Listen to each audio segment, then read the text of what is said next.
Olá, meus irmãos, minhas irmãs, queridos companheiros e companheiras de jornada. É com imensa satisfação que estamos chegando aqui mais uma vez para mais um momento de estudo, mais um momento de reflexões acerca do Evangelho de Jesus, à luz da doutrina espírita. E por isso, mais uma vez, agradecemos a Deus, agradecemos a este Pai de infinita bondade, infinita misericórdia, infinito amor, em especial e acima de tudo, pelo dom da vida. Agradecemos a Deus por ter nos enviado Jesus de Nazaré, nosso Mestre e Senhor, guia e modelo para toda a humanidade. E não podemos deixar neste momento de agradecermos a Jesus, nosso Mestre e Senhor, pelos belíssimos ensinamentos que Ele nos deixou de forma exemplificada. E agradecemos a todos vocês, meus irmãos e irmãs, que vão chegando e se conectando aqui conosco, compartilhando com outros companheiros este momento de estudo, este momento de reflexões acerca do Evangelho de Jesus. Muito obrigado por nos auxiliarem em levar luz, em fazer a semeadura do Evangelho do Cristo a outros companheiros, levar essa luz a outros companheiros. É muito gratificante nós realizarmos juntos este trabalho de semeadura, usando estes meios tecnológicos que nós temos à nossa disposição, as redes sociais, para o bem, disseminar o bem, fazer a semeadura dessa semente boa, dessa semente de amor, de fraternidade, semente de caridade. Muito obrigado a todos, sejam todos bem-vindos, sejam todas bem-vindas em nome do Cristo. E hoje aqui nos encontramos neste momento para realizarmos mais um estudo com Emmanuel, com Chico Xavier, com Jesus de Nazaré. O capítulo que estudaremos neste momento é o capítulo de número 53 do livro Palavras de Vida Eterna, de autoria do Espírito Emmanuel e Chico Xavier. E este capítulo tem como título Palavra Escrita. No último encontro nosso, nós estudamos o capítulo anterior, que é o de número 52, que foi sobre a palavra falada. Então, neste capítulo, Emmanuel nos traz sobre a palavra escrita.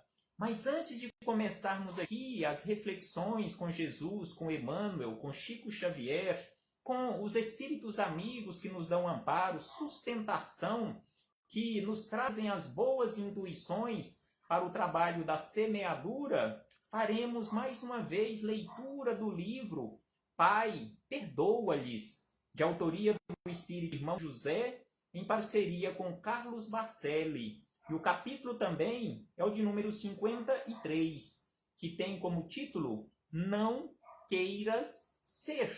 Então aqui, Irmão José nos traz belíssimas reflexões acerca de ensinamentos sobre o que nós não podemos jamais querer ser na vida do outro ou dos outros. Então ele nos traz, em primeiro lugar, da seguinte maneira, que a pedra de tropeço é uma bênção. Então aqui ele nos fala que a pedra de tropeço que aparece no nosso caminho é uma bênção. No entanto, não a queira ser no caminho de alguém. Então aqui ele nos chama a atenção que a pedra de tropeço nos ensina constantemente, é uma bênção, é uma professora, mas nós não queremos, não podemos, melhor dizendo, não podemos querer ser esta pedra de tropeço na vida do outro, no caminho do outro, para que ele tropece e venha a cair. E aí na sequência ele nos diz que a ofensa é sempre oportunidade de crescimento interior ao ofendido. Sem sombra de dúvida que a ofensa é oportunidade belíssima de crescimento para todos nós. para todos nós quando enxergamos esta ofensa como uma oportunidade de crescimento, não enxergando a ofensa na pessoa do ofensor como sendo uma pessoa má, mas na verdade é uma pessoa equivocada. Em muitas situações é um irmão nosso mais necessitado do que nós, e é por isso que ele nos diz que a ofensa é sempre oportunidade de crescimento interior, oportunidade para você, para que eu, para que cada um de nós demonstre na prática quem realmente já somos, em que ponto nós chegamos, principalmente no sentido de perdoar aquele que venha nos ofender ou que nos ofendeu. Então é por isso que ele nos fala que a ofensa é sempre oportunidade de crescimento interior ao ofendido, porém, não queira ser o responsável por ela. Então, mesmo sendo oportunidade de crescimento para o ofendido, não queira você ser aquele que ofende. E aí ele diz na sequência, a crítica maledicente é cinzel. É cinzel que, embora a contragosto, aperfeiçoa a quem se dispõe a lapidar. Sem sombra de dúvida que a crítica maledicente é este cinzel, é este buril que nos auxilia desde que queiramos, estejamos dispostos a realizar esse processo de lapidação em nós, é sem sombra de dúvida este cinzel. E aí ele diz, todavia, não queira ser o autor de seus golpes. Então aqui não queira ser você aquele que tece crítica maledicente contra as outras criaturas de jornada. E ainda, irmão José acrescenta o seguinte, que a trama que culmina com a derrocada de quem pretende atingir termina por ensinar-lhe vigilância.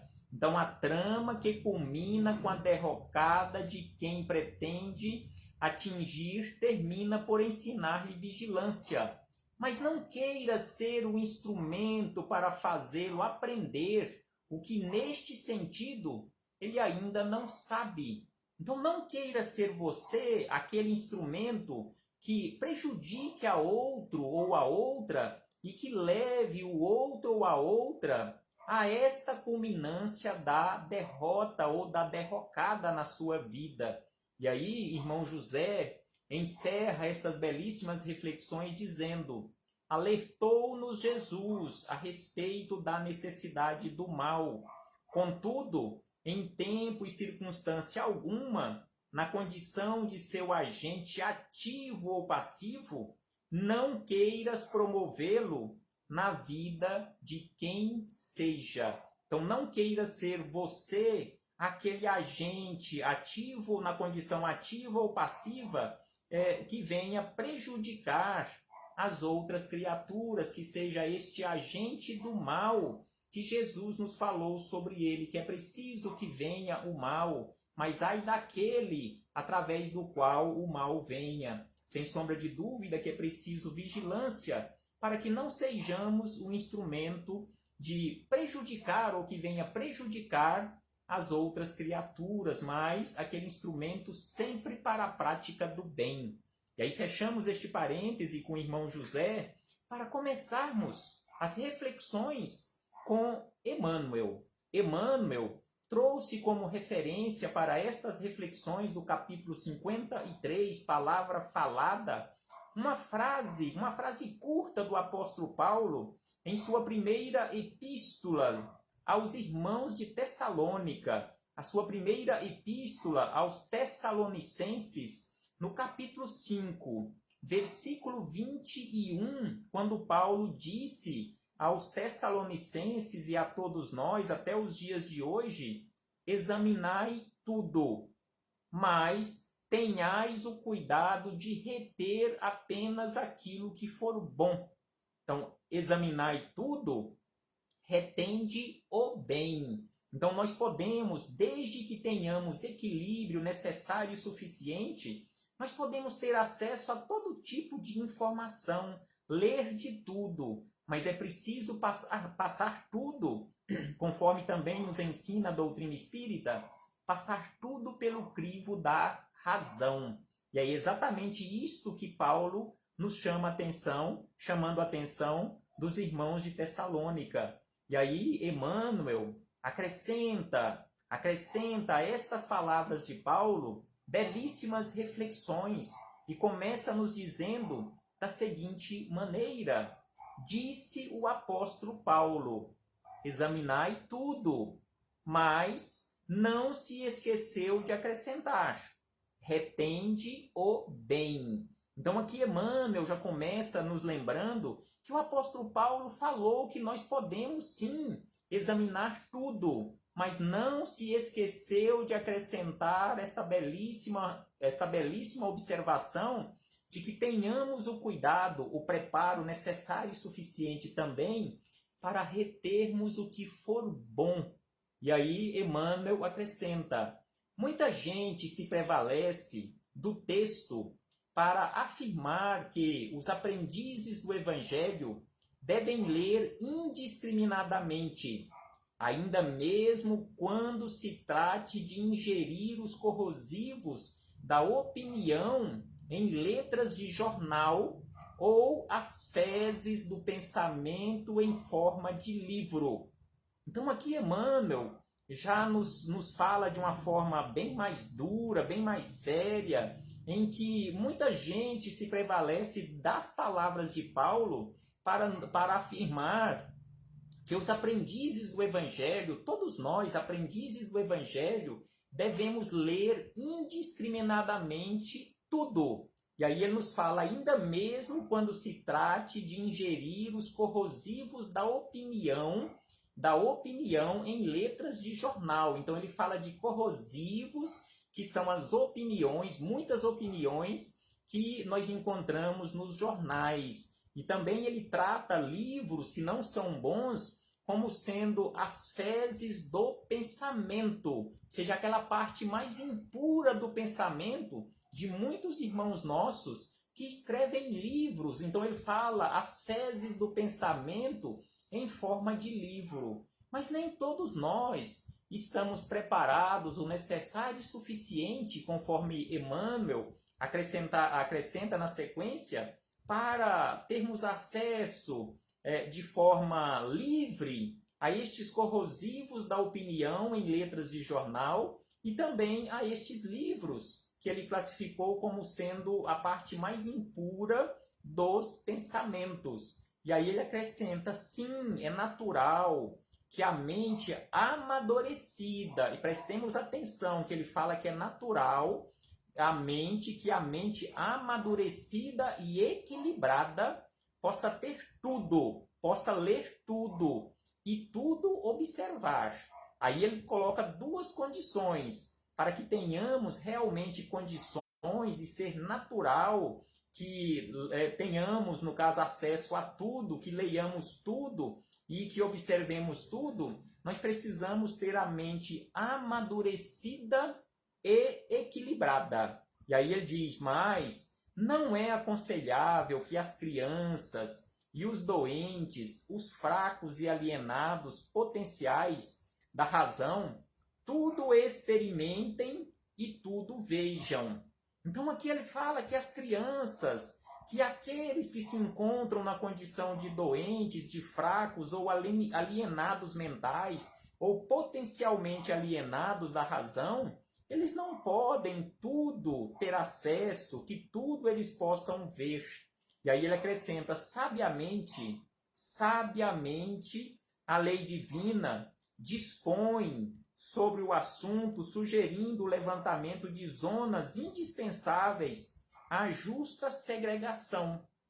Então, como ele falou de crianças, de doentes, de fracos e de alienados em potencial, alienados da razão, aí ele nos fala que a sabedoria divina preparou o ambiente para cada um de nós, para cada tipo de mente, para cada tipo ou para cada grupo, de acordo com o preparo, existe um ambiente necessário, um ambiente preparado para atender a estas criaturas. E aí ele começa falando acerca das crianças, que os meninos encontram lares e escolas a fim de que se habilitem para as lutas da vida. Então, o ambiente sobre o qual ele fala que as crianças encontram aqui na Terra, de acordo com a sabedoria divina, exatamente os nossos lares, os lares e as escolas, a fim de que habilitem essas crianças para que elas possam amadurecer e equilibrar as suas mentes para as lutas da vida. E na sequência, Emmanuel lembra que os doentes são encaminhados ao hospital para que se refaçam, ao passo que os loucos se candidatam aos serviços do manicômio em busca de reequilíbrio. Então aqui é aquele espaço necessário para o acolhimento e o atendimento de cada tipo, de cada grupo de criaturas. E ainda ele lembra que criaturas fracas que o crime assinalou com estigmas dolorosos recolhem-se à penitenciária, em cuja aspereza se reajustam. Então, aqueles irmãos que, por fraqueza, praticam crimes, eles são recolhidos às penitenciárias, em cuja aspereza tem ali o propósito de se reajustarem. Nem sempre isto acontece. E aí Emmanuel, na sequência, diz: assim, pois, se te reconheces em plenitude de robustez espiritual, prestemos atenção, meus irmãos e irmãs, nestas informações de Emmanuel e Chico Xavier, quando ele nos fala assim, pois, para que você tenha acesso a tudo e você tenha condições realmente de passar pelo crivo da razão e reter o que for bom, é preciso que você, que eu, que cada um de nós já nos reconheçamos em plenitude de robustez espiritual.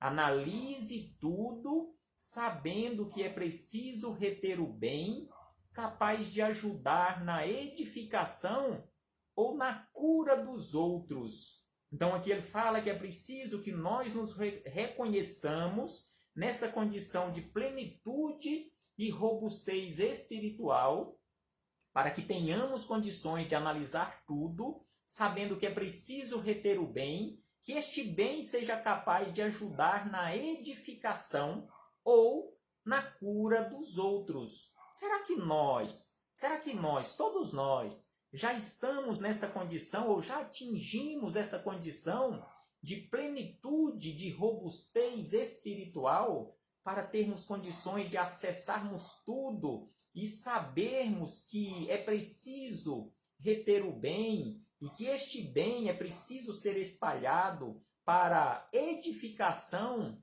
ou para a cura dos outros irmãos nossos de jornada? E por último, Emmanuel nos lembra da seguinte maneira: se você já possui o necessário discernimento, então se você, se nós já possuímos o necessário discernimento, e se você, se eu dispomos do tempo preciso, leia tudo, usando o crivo da compreensão e da utilidade, mas não se esqueças jamais de recolher ou de escolher o que seja bom e apenas prestigiar o que seja bom, em favor daqueles que ainda não pensam com segurança quanto já podes pensar. Então aqui ele encerra de uma forma belíssima, nos lembrando que se você, se eu, já alcançamos o necessário discernimento e se já dispomos de tempo suficiente, mas precisamos realmente e podemos ler tudo usando o crivo da compreensão, o crivo da utilidade, mas não podemos nos esquecer jamais de escolher o que é bom, o que seja bom, o que for bom e apenas prestigiar o que seja bom em favor daqueles que ainda não alcançaram esse necessário discernimento, esse amadurecimento espiritual e que possamos levar esta segurança na forma de informação para estes nossos irmãos de jornada. Então, que possamos refletir acerca disto, meus irmãos e irmãs, e fazermos as melhores escolhas, passarmos realmente pelo crivo da razão. Mas, encerrando aqui estas palavras de Emmanuel, mas antes de encerrarmos as nossas reflexões, é preciso, e achei muito bom que fizéssemos esta referência, e seria até necessário fazer esta referência nesta análise, nestas reflexões nossas, do livro Cirurgia Moral, que citamos em um outro estudo que realizamos, de autoria do espírito Lancelin, em parceria com o médium João Nunes Maia. Então, este livro belíssimo, que é composto por 50 capítulos, e que o seu prefácio é de autoria do espírito Miramês. Então, o capítulo 2 deste livro, que tem como título Autoanálise, destacamos algumas frases para acrescentarmos informações nestas reflexões que estamos realizando com Emmanuel, com o apóstolo Paulo, com Chico Xavier, sobre a palavra falada, sobre o nosso comportamento. Então, o espírito Lancelin nos diz da seguinte maneira, que a nossa luta é a maior de todas as batalhas, e é aquela em que não precisamos sair fora de nós mesmos, é a guerra interna do corpo a corpo, de pensamento a pensamento, de vontade a vontade.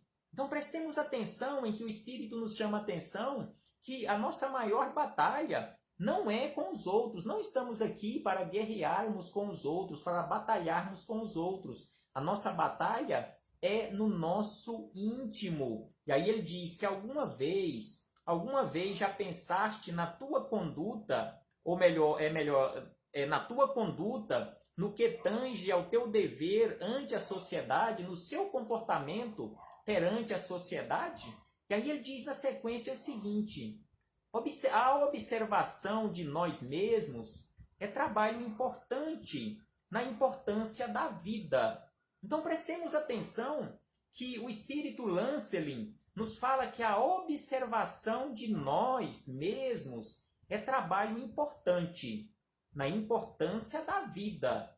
A observação não é em relação aos outros. Não estamos aqui para observarmos a vida do outro. Conforme Jesus nos disse sobre a vigilância, aquela necessidade de vigilância constante, muitos de nós colocamos ou queremos colocar em prática aquele ensinamento de Jesus à risca. Mas eu vigio constantemente. Mas nós vigiamos a vida do outro. Esta vigilância não é em relação à vida do outro, não é em relação a outra pessoa ou às outras pessoas. Esta vigilância é para conosco, conforme nos diz aqui Lancelin, nos diz que a observação de nós mesmos é trabalho importante na importância da vida. E ainda ele acrescenta que os instintos inferiores são animais que devem ser domesticados, usando-se todos os meios possíveis e dignos. Não uses a violência, ela, até no bem, pode te causar danos se a ponderação não estiver presente no teu modo de ser. Então, em momento algum, nós podemos usar da violência. Nós precisamos domesticar os instintos inferiores em nós, mas sem usarmos de violência. E ainda ele nos diz o seguinte: vê o que pensas e analisa o que falas, para que não entres em dificuldades maiores que aquelas com as quais já lutas para vencer no dia a dia. Aquela vigilância constante na origem dos nossos pensamentos, ou seja, na nossa mente. Vê o que pensas e analisa o que falas. E por último destacamos, ele nos diz: coloca-te, meu irmão, minha irmã, frente a frente com as tuas qualidades. não com as qualidades dos outros, com os defeitos dos outros, mas que possamos nos colocar frente a frente, no espelho da vida, frente a frente, com as nossas qualidades, com os nossos defeitos também, analisando os nossos defeitos e trabalhando constantemente para transformarmos esses defeitos em qualidades. Muito obrigado a todos. E para aqueles que chegaram por último, aquelas que chegaram por último, estas últimas frases que lemos e que tecemos reflexões estão no livro Cirurgia Moral. Um belíssimo livro que todos nós precisamos estudar, todos nós precisamos ler e estudar. Este belíssimo livro, de autoria de João Nunes Maia e o espírito Lancelin. Pretendo, em breve, realizar aqui nesta página ou em outras páginas virtuais estudos e reflexões dos 50 capítulos deste livro, Cirurgia Moral, porque todos nós, sem sombra de dúvida, precisamos passar por cirurgias morais urgentemente. Até breve, meus irmãos e irmãs, paz aos nossos corações e muito obrigado pela presença, pela companhia de todos e de todas. Muito obrigado por nos auxiliarem nestes estudos, nessas reflexões, com a participação de todos, com os comentários de todos e de todas, com os compartilhamentos, levando a luz do Evangelho a outros irmãos e a outras irmãs de jornada. É nosso dever realizarmos este processo belíssimo de semeadura da boa semente. Até breve, um abraço fraternal com Jesus e que o Senhor Jesus possa nos auxiliar, nos amparar, auxiliando e amparando em especial aqueles em maiores necessidades do que nós, não nos esquecendo de rogar de uma forma muito especial pelos trabalhadores da saúde, esses abnegados companheiros, estes anjos de guarda encarnados que estão nos auxiliando no processo de salvar vidas. Até breve, meus irmãos e irmãs, que possamos seguir adiante no trabalho da semeadura com Jesus. Um abraço fraternal mais uma vez, paz do Cristo conosco.